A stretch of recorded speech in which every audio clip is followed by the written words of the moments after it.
Now we shall begin. You should answer the questions as you listen, because you will not hear the recording a second time. Listen carefully and answer questions 1 to 5.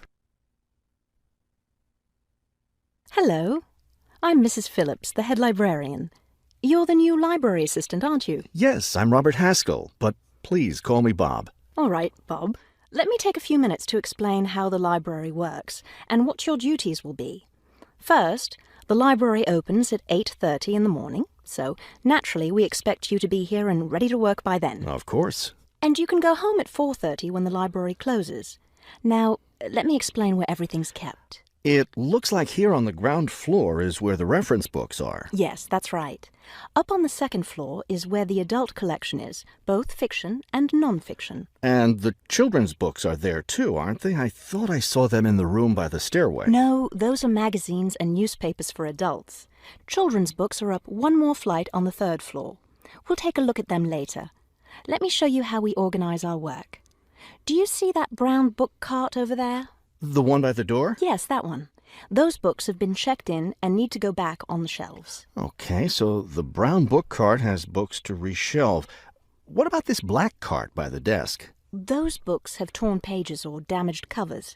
They're all books that need to be repaired. Okay, I know how to do a lot of that. I'm pretty good at mending torn pages and covers. That's great, because we really need help with that. And that white cart in the corner, what are those books for? Those are old books that we've taken off the shelves to make room for new ones. We sell them as used books to raise money for the library. So they're all ready to sell? Yes, that's right. So now you know what to do with the books in the carts. Let's talk about our activities schedule. Before you hear the rest of the conversation, you have some time to look at questions 6 to 10.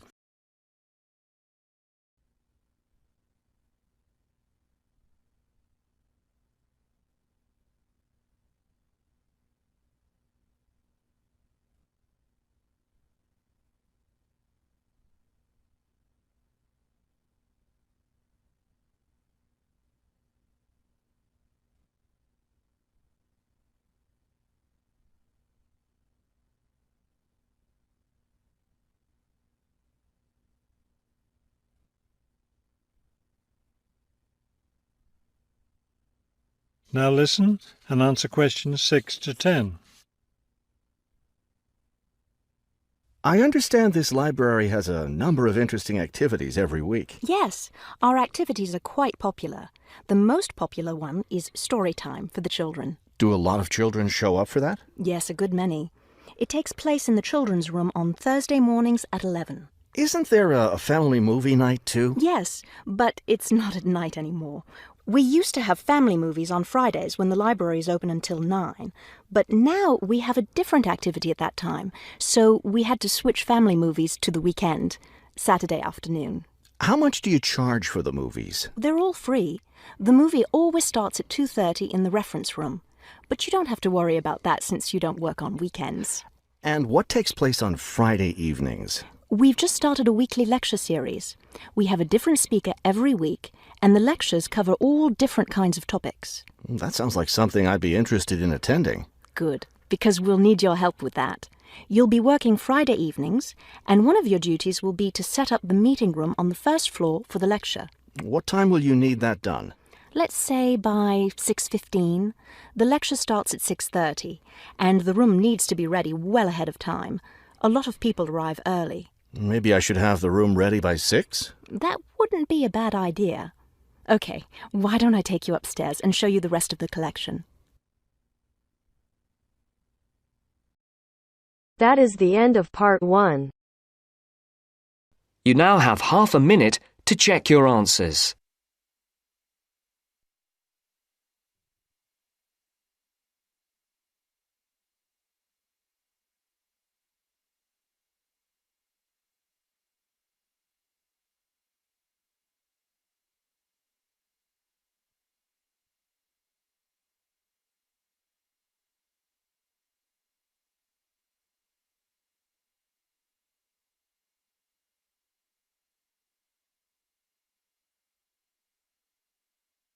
Now turns to part 2.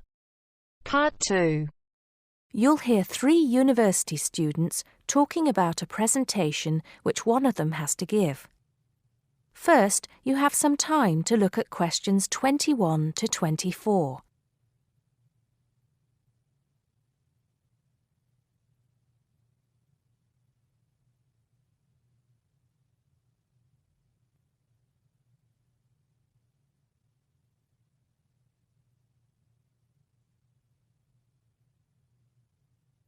First, look at questions 11 to 14.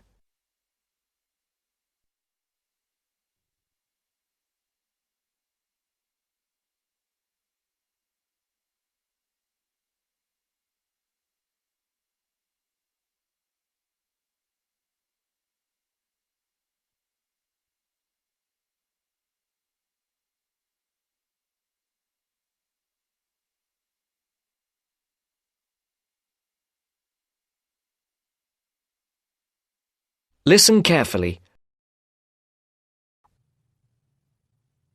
Hi, Joe. Hi, Isabel. Hi, Paul. Oh, hi, Paul.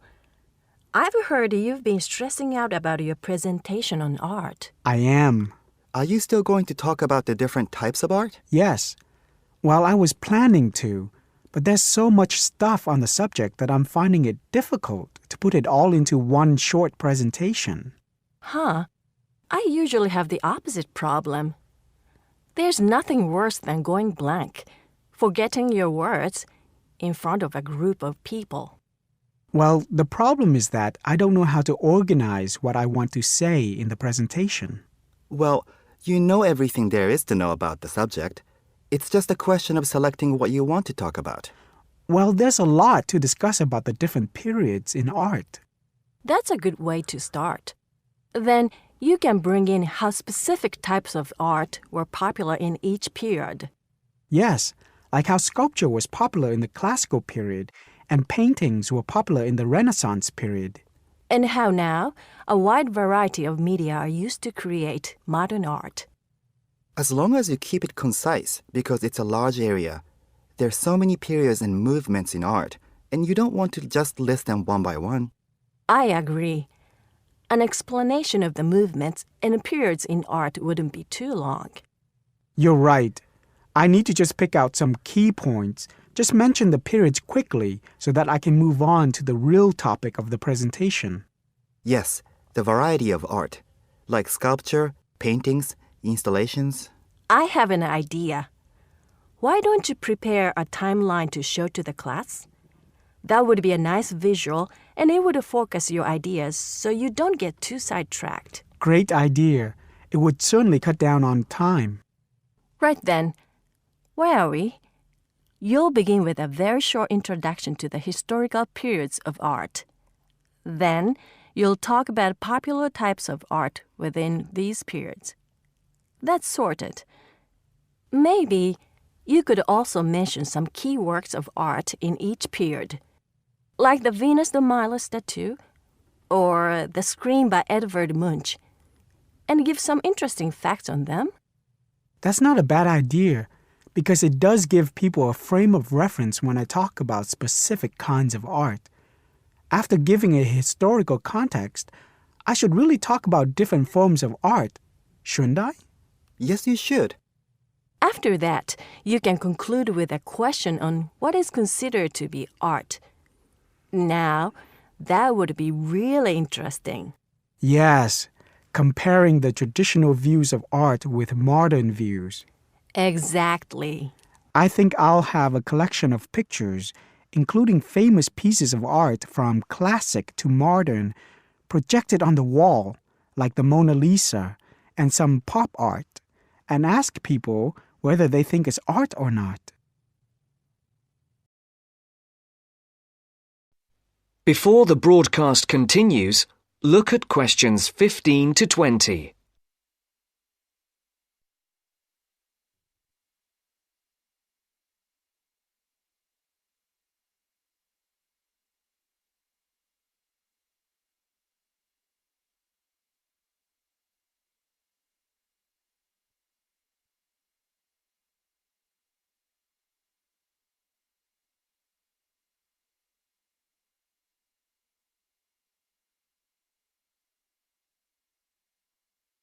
You will now listen to the second part of the talk. Showing some famous works and asking people what art is would certainly lead to discussion in the room. People's appreciation of art is so subjective, and it comes down to taste. That's what I'm hoping for. Some disagreement to liven up the presentation. And you could stick in some really controversial ones like graffiti and modern art installations in between pieces of art that are universally accepted, like the work of the Renaissance painters. Sounds good to me. I have to say, I really don't understand some modern art myself. There was one recently that was just a pile of rubbish. It doesn't require much skill to create, does it? And what does it mean? There's no point to it. Actually, Joe, I like some modern art. It makes you look at the world in a different way. Artists now have the freedom to express themselves completely. Yes, but there is an idea now that anything can be art. I've heard of paintings being sold for large sums of money, which have been done by small children and animals. Now that's ridiculous. Oh, you could find one of those paintings and put it in your presentation, couldn't you, Paul? That would really be interesting. Well, Paul, what do you think? I like it. Just thinking. I'll need to do some more research to find pictures for the slideshow. Yes, we can help you. Can't we, Joe? Of course. If you go to the fine art section of the library, I'm sure you'll find everything you need. Just ask the staff and they'll give you access to a slide bank of hundreds of famous works of art. And if you still can't find what you're looking for, use the library computers to go online. There are lots of images on the internet. Of course, you'll need to use a search engine like Google, but it's dead easy. Thanks, guys. I'm feeling much clearer about the project. Your ideas have been really useful. I think I should end with a quote of some kind by a famous artist. What do you think? That's a good idea. Now let's go to the library and see what they have. That is the end of part 2. You now have half a minute to check your answers.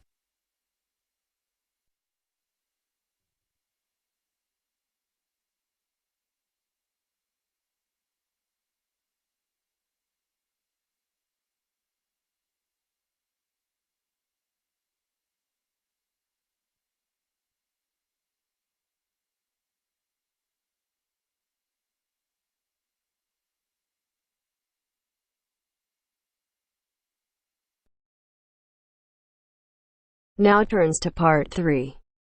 Part 3. You will hear a reporter talking on the radio about old racing cars. First, you have some time to look at questions 21 to 26.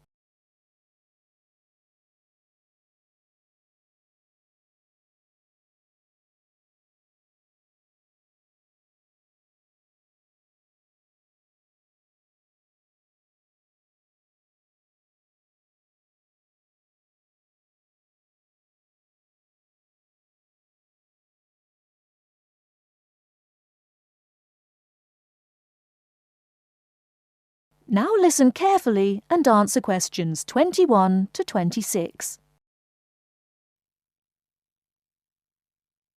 The Goodwood Museum is currently celebrating some of the most extravagant types of car design in its Festival of Speed. Here's our reporter, Vincent Freed, who's on site to tell us about some of the cars on display. Well, here I am, standing in front of one of the most prestigious cars ever built, the Duesenberg. A fantastically expensive, luxurious car built in the early part of the 20th century and bearing all the glamorous qualities of the Jazz Age. How many were there? Well, only 473 Duesenberg J-types were ever built, and the model here is one of the rarest. Each had a short 125-inch chassis or framework, and the body was always in the form of an open two-seater. The technology behind the car's 6.9-litre engine was extraordinary. It featured capsules of mercury in the engines to absorb vibration and provide an incredibly smooth ride. In fact, these cars offered unparalleled performance. In an age when 160 kilometers per hour was considered very fast, the Duesenberg promised a top speed of 180 kilometers per hour and could do 140 kilometers per hour in second gear. Duesenberg, who designed the car, sold it as a frame and engine. This was typical of the age again, and many prestige manufacturers such as Rolls-Royce did exactly the same. Owners able to afford the hefty $9,000 price tag for the basic car would then commission a coachwork company to build a body tailored to their own individual requirements.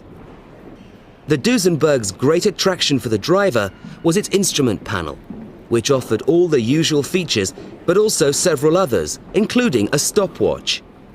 It was the Duesenberg's technology that lay behind its success as a racing car, and they dominated the American racing scene in the 1920s, winning the Indianapolis Grand Prix in 1924, 25, and 27. Before you hear the rest of the talk, you have some time to look at questions 27 to 30.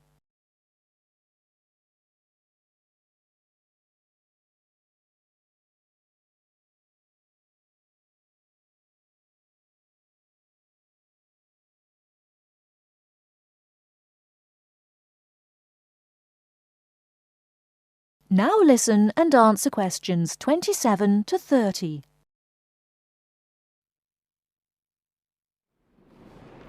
On to another celebrity, the 1922 Leia Helica. Only 30 of these French propeller cars were built, and the model here at Goodwood, which was the fourth to be made, is thought to be the only surviving example still capable of running. The brains behind this car was Marcel Leia, who was an aviation pioneer first and foremost, and the influence of flying is quite apparent in the car. The Leia very strongly resembles a light aircraft with its front propeller, but in this case, it's minus any wings, of course. It's quite odd to think that this car was whirring through France just as the Duesenberg was blasting down roads at 160 kilometers per hour across the Atlantic.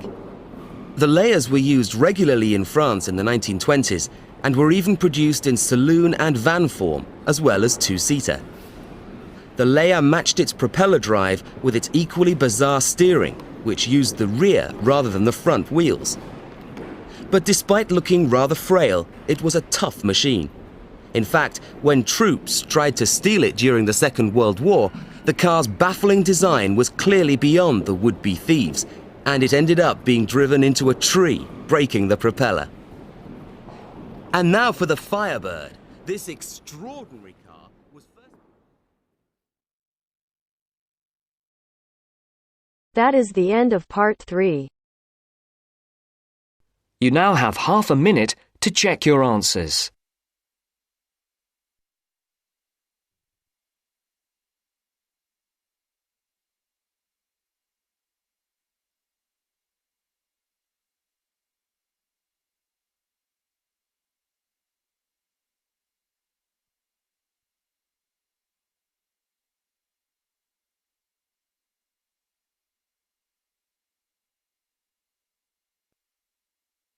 Now turns to part 4.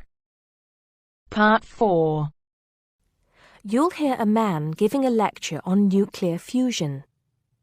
First, you have some time to look at questions 31 to 33.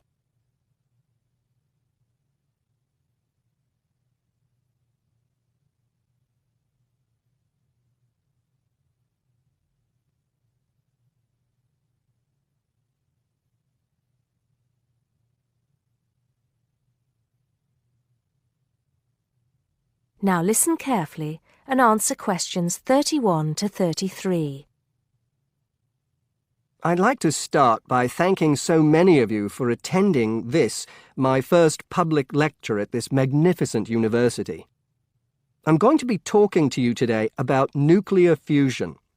Before I proceed further, I would like to apologize on behalf of some of our newspapers for the sensationalist and hopelessly inaccurate articles that have been published on the subject over the years.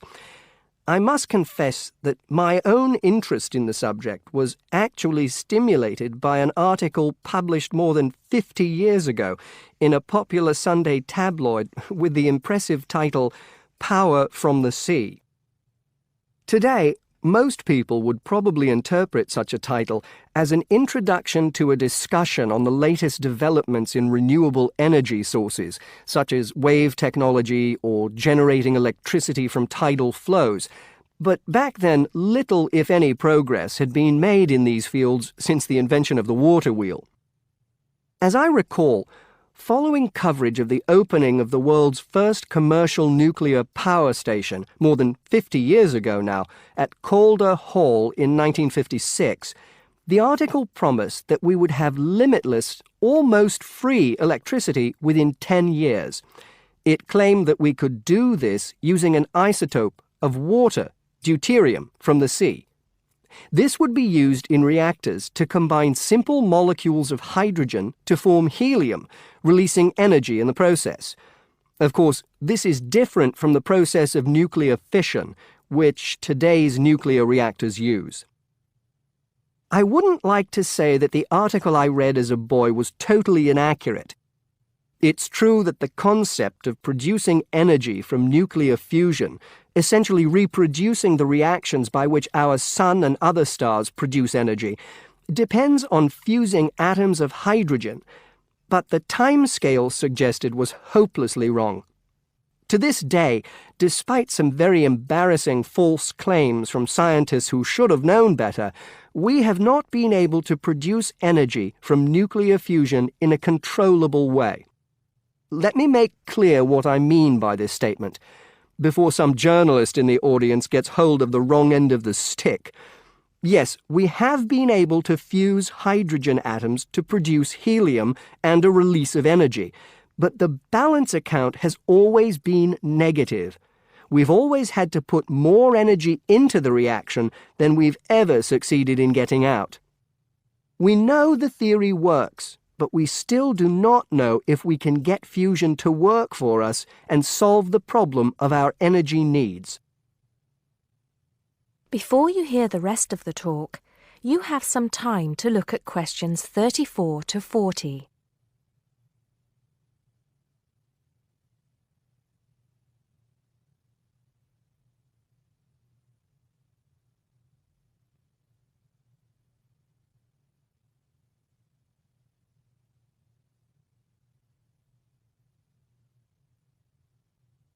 Now listen and answer questions 34 to 40. Here, I will briefly explain these problems before going on to give you a summary of the innovative ways being tested to overcome them. First of all, we have to try to understand the incredible physical conditions that exist inside a natural nuclear fusion reactor, such as the Sun. To start with, we have to create temperatures never experienced on our planet. Indeed, if we had experienced the temperatures required, then our planet would never have formed. We have to generate temperatures of at least 100 million degrees Celsius in a carefully controlled environment before we can even hope to produce a fusion reaction. The problems are immense, but it can be done. Many of you will know that you can put your hand into a very hot oven and not get burnt, provided you do not touch any of the surfaces. I won't go into the reasons for this phenomenon here, but we are applying roughly the same principles in designs for fusion reactors. I think I can promise you that the heat will be confined to a very small area. The other major problem we have to find a solution to is pressure.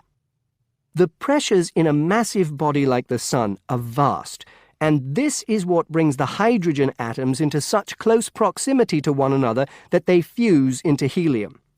We may not have to achieve the same pressures in a fusion reactor, but even so, it is a huge technological problem. What, then, makes me hopeful about the future of energy from nuclear fusion? Perhaps surprisingly, it is developments in laser technology. We can now use lasers to control the nuclear fuel pellets so that they remain suspended inside the reactor without touching the sides. Remember that these pellets are quite small, and because they contain atoms of deuterium and tritium, the two isotopic forms of hydrogen that can be used in these reactions, they are quite light. The lasers will also compress the fuel pellet to raise the pressure to that required to initiate the fusion reaction. Another, far more powerful laser will be used to heat the fuel pellet to the temperature required. This laser, if you like, will act as the trigger to start the reaction.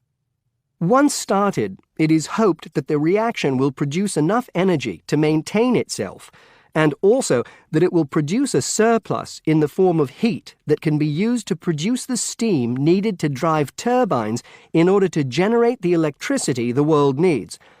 To give you some idea of how much energy we can produce, it has been calculated that just 1 kilogram of fusion fuel is capable of producing the same amount of energy as 10,000 tons of fossil fuel. I think you would agree that such an objective is worth working towards. I believe, and I am not alone in this, that nuclear fusion could supply the world's energy needs for centuries to come. That is the end of part 4. You now have half a minute to check your answers.